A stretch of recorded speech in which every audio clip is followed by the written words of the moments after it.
Hey everyone, welcome back to the channel. Thanks for tuning in for another episode.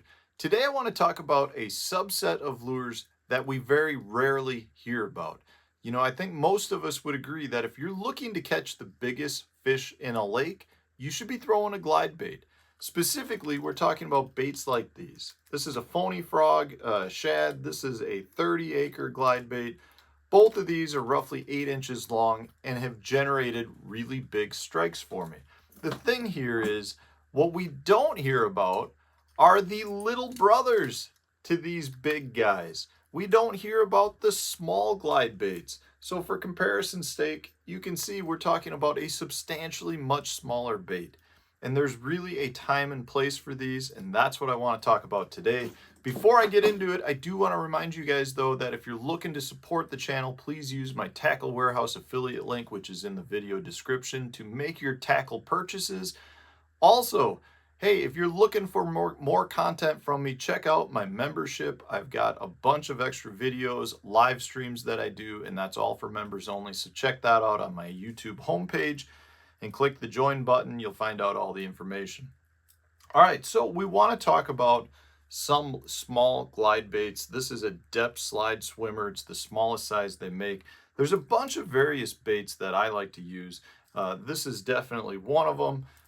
This is a Legrady Shortcake, so you can see it's roughly the same size.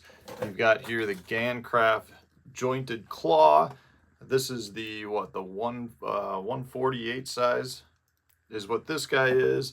The Megabass I Slide 135 is a good one. And they're really very small lures when you think about it. We always hear about jointed glide baits as being these big baits. But the reality is they're not that big. If I compare it to this Berkley Stunna, you can see it's roughly the same size. So it's the same size as your basic standard jerkbait. And we never hear about people talking about jerkbaits being too big for the fish. And that's how I feel about talking about these little guys. And these things really do excel. One thing that we know about throwing a big glide like this phony frog, the thing is, it will bring fish to it. We always hear about how when somebody throws a big glide bait, it's almost like muskie fishing. If you live up in the North Country, muskie anglers don't normally talk about how many fish they caught. It's how many fish did they see. And it's really similar when bass fishing with a big glide bait. You're hoping to hook up with 1 or 2 fish throughout a day of using it. But I can assure you, you'll probably see 7, 8, 10, 12 big fish. Bigger fish than you can imagine. I had a tournament several years ago down in Arkansas where I was throwing a big glide bait. I had a really tough practice. On the last day of practice, I pulled out a phony frog and I went down some docks, and it was like every dock had a 3+ pound fish that came out and showed themselves. Well, what I didn't know at the time is I couldn't get those fish to generate. But one thing that I've picked up since then is if I'm seeing a lot of fish coming out and looking at this bait, I can follow up with a smaller jointed bait as well as smaller glide bait, and they will come out and hit this on the second retrieve. So if I'm out throwing a big glide bait, I've always got a smaller one rigged up as well. It just seems like they don't want that big meal, but they will come back and eat a smaller one. And sometimes it's not necessarily the next cast. If I've got a dock or a specific piece of structure where I know a big fish came out of, I'll go back with a smaller glide bait. This is another one. The jointed claw is a really good one as well. I've had really good days on this down in Florida. This color specifically, I don't know why, it just matches like that golden shiner really good, but this bait specifically I've had really good days on. But again, so it's a great follow-up. It's also really good if you're fishing a body of water that's not known for having 6+ pound bass. So there's some lakes that I go to, especially up here in the North Country where we don't grow bass as big, where a big fish is like a 2+ pounder. You go to some places and tournaments are being won with 11 or 12 pounds. So you're looking for those 2 to 3 pound class fish. Anything over 3 pounds is a really good fish. So if I went to the lake and I'm throwing a big glide bait, chances are I'm probably not going to hook up with many 2-pounders on that day. But the same scenario occurs when you throw a smaller glide bait. You know, in this case, this bait's going to draw those bigger fish of that lake to it, and they will eat this because they're 2 to 3 pound class fish. And this is not that big of a meal for them. This is kind of the right size that a 2 or 3 pound fish would be eating.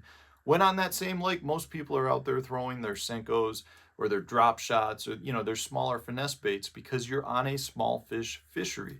So it kind of really works in the same way. If you're looking to draw the biggest fish out of a lake that's maybe tops out at 4 pounds, this is still a really good bait to use.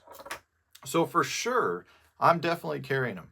Another instance when I like to throw them is if I'm fishing up around bluegill beds. You know, if I've got areas where the fish, I know they're keying in on a specific spot because it's an active bluegill bed area, then I'm not necessarily wanting to go throw a big gizzard shad replicating bait. This is bigger than what those fish are keying in on. So I know specifically that the bass that are eating the bluegill beds are going to be keying in on smaller bluegill. That's what they're after. So if I bring a gizzard shad through that area, they're not going to show nearly as much interest. So I've done this before. I've thrown this bait through those areas because I see big fish on the bluegill beds and they show no interest to it. I can follow it up, instead of throwing that, with a bluegill shaped swim bait like this Legrady lures. This is the Shortcake that they call it. This is a bluegill side. This bait I think is 4.5 inches. I'll measure it. It's from head to tail, looks like 4.25 inches. Add another inch for the tail maybe. So you're looking at like a 5-inch bait. That's a perfect size bluegill for those fish that are on bluegill beds to eat. So if I throw this smaller glide bait through there, I will get way more attention from those fish on a small bluegill imitating glide bait than I will if I throw the big gizzard shad. So there's still something to be said for matching the hatch. Same thing goes for if you're on a lake that's got like a small minnow hatch going on right now, which a lot of lakes throughout the country will go through. You'll have periods where you just see so many little fish that are up shallow. You know, little balls of, I don't know if they're young of the year shad or what they are, but they're just little minnows that are all over. And that's where a smaller glide bait can still excel, because those fish that are keying in on that really small bait fish are not going to steer away from a small glide bait the same way they would a big gizzard shad, because they're just not tuned into eating a gizzard shad. They're tuned into trying to pick out those small bait fish and minnows that are there.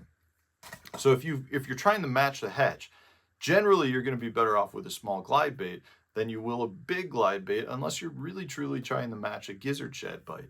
So there is definitely a time and place for these small glide baits. I'm not even going to mention how if you're on a spotted bass fishery or you're on a smallmouth fishery, these small glide baits are like dynamite. They truly are great. I should probably just save that for a whole nother video, because the reality is if you're on a spotted bass fishery or you're on a smallmouth fishery, most of them aren't going to be able to eat this big bait. In a lot of cases, if you're talking smallmouth, they don't even have gizzard shads where the fish are at. But when you throw a smaller glide bait, it's just something that is like candy to them as well. So guys, don't overlook the small glide baits. It's always frustrating to me how we don't hear many people talking about small glide baits. I mean, these little guys, there's no reason we shouldn't be throwing them. We know the big ones are super effective at drawing big fish out and getting you the biggest bites in the lake. Apply those same principles to small glide baits, and you will see some success as well. So guys, if you're using these, let us know in the comment sections which ones you really like, as well as some of the ways you like to fish them, areas you like to fish them, so the rest of us can learn from you. Otherwise, stay tuned. We'll have another video coming out tomorrow.